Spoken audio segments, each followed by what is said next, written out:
up, everybody? It's KK here, and today we're going to start talking about the gear I'm taking on the Appalachian Trail, and what a better way to kick it off than to start with the backpack. When I decided to hike the AT, I knew that I was going to have to up my gear game. Out with the old and in with the new. I had never really shopped for a backpack like this before. The one I used for all of my backpacking trips before was given to me by a friend. I had no idea what I was in for. There were so many options, choices, fabric, frames. It was honestly overwhelming. I decided to make a list of those things that were most important to me. Two major factors was comfort and budget. I want the bag to be comfortable. I'm wearing this thing 2,200 miles, 5 to 6 months. It needs to fit well and be comfortable. The second, money, right? I have a budget for gear, so I don't necessarily have a price for the backpack specifically, but you know, I don't want it taking up a huge part of that gear budget. Then I started to think about some of the features that I knew I absolutely wanted to have on my bag. I knew 100% that I wanted a hip belt and hip pocket, a mesh shove-it pocket, side pocket. I wanted a roll top and no brain. And I also knew that I wanted it to have an internal frame. And I also knew that I wanted it to be DCF, or Dyneema Composite Fabric, previously known as Cuban fiber. It's also the fabric formerly known as a symbol, but I think now it's just called the fabric. I don't know, DCF. After a lot of back and forth, I decided actually not to go with DCF for a couple of reasons. One was the price. Man, is it expensive. But the other reason was also just, I guess, durability and lack of familiarity.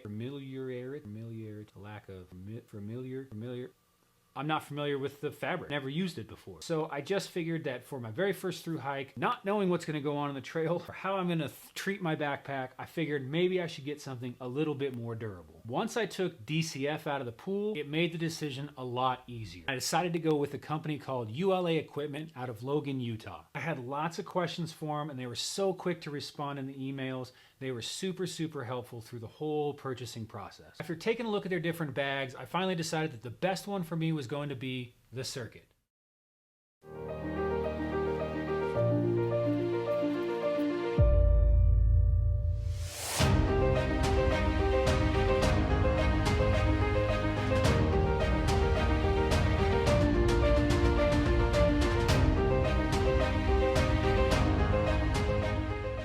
Before we dive too far into the specs and that kind of stuff, let's get the foo-foo stuff out of the way. So it comes in a variety of colors. You can also get custom colors.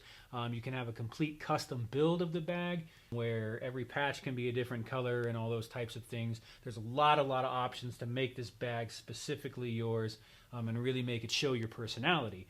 I decided to go with just the basic gray. It's one of their stock colors, so that made the process time fast and also a little less expensive because it's just the stock color that they have in all the time and ready to go. The Circuit weighs 36 to 41 ounces depending on the size that you get, and there's about 5 ounces of removable options on each bag. The Circuit is a 68-liter bag with a 35-pound max load. The fabric is a 400 Robic fabric, R-O-B-I-C. I hope I'm saying that right.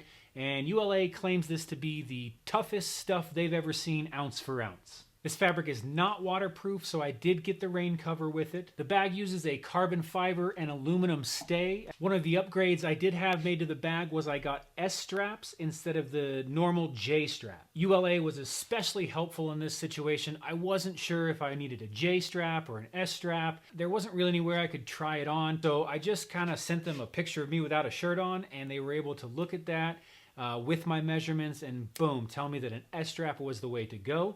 And when I got this pack and put it on, man, were they right. I'd never worn an S-strap before, but it made all the difference in the way this bag sits on me. I will say there is not as much airflow on the back here as there is with a Z-Packs or even some of the Osprey. I don't know, that's just not something that I'm really worried about. You have to make sacrifices in some places, and that was one of them for me. The hip belt, very comfortable. I like how wide it is.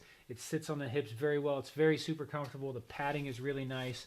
And it is adjustable too. On both straps, it comes with this water bottle holder here. It's just two kind of elastic adjustable bands. Those are removable. That is part of that 5 ounces of removable options. I went ahead and added one of the cell phone pockets. I don't know if I really like it. I may be returning it. All right, let's go ahead and take her down and get a closer look. Let's go ahead and talk about some of the features that I really like about this bag. I really like the mesh stuff-it pocket it has up here. It's a really good size, I think, as far as width and length. You can get quite a bit in there. We'll see as to how long the elastic lasts, but so far so good.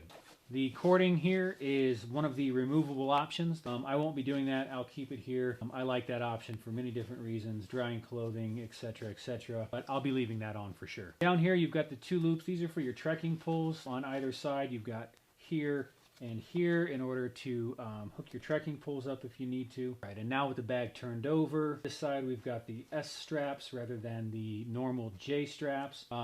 This again is for the water bottle here. There's one on each strap, and that is again part of the 5 ounces of removable options. You can take those off. An option here that you can't see on this bag, I've already removed them, but it comes with these loops that like connect right here, so you can hang on to it as you walk, but I went ahead and took those off. I probably won't be using those. It's got a nice foam mesh back pad. I find it to be very comfortable. There's a good amount of adjustment in the hip belt here. Cool feature about this hip belt that I really like, besides the width of it, is that the straps here is in this like Y or this V shape.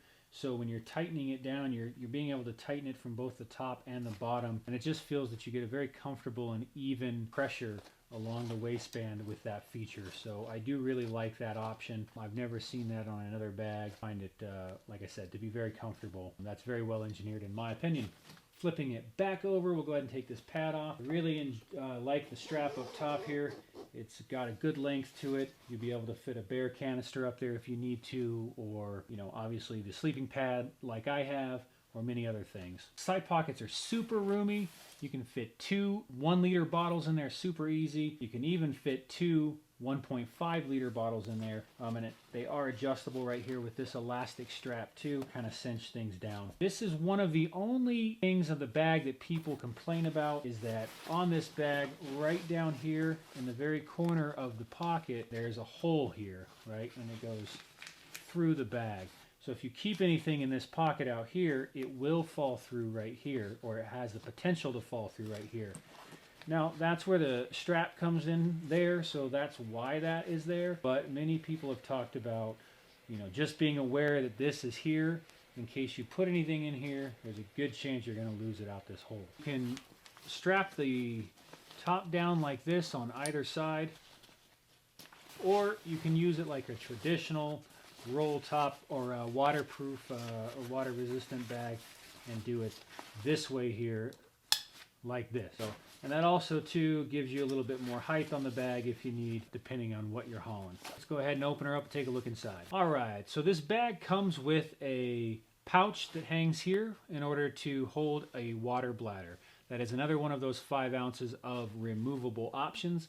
So I've gone ahead and taken that out because I don't plan on hiking with a bladder. On the other side of that, on the front side, you have this little pouch here. Again, this is another one of those removable options. I've went ahead and kept this in for now. This is where I keep my ID and wallet and that kind of stuff. That way I know in the same spot every time. I don't have to go digging through the bag for it.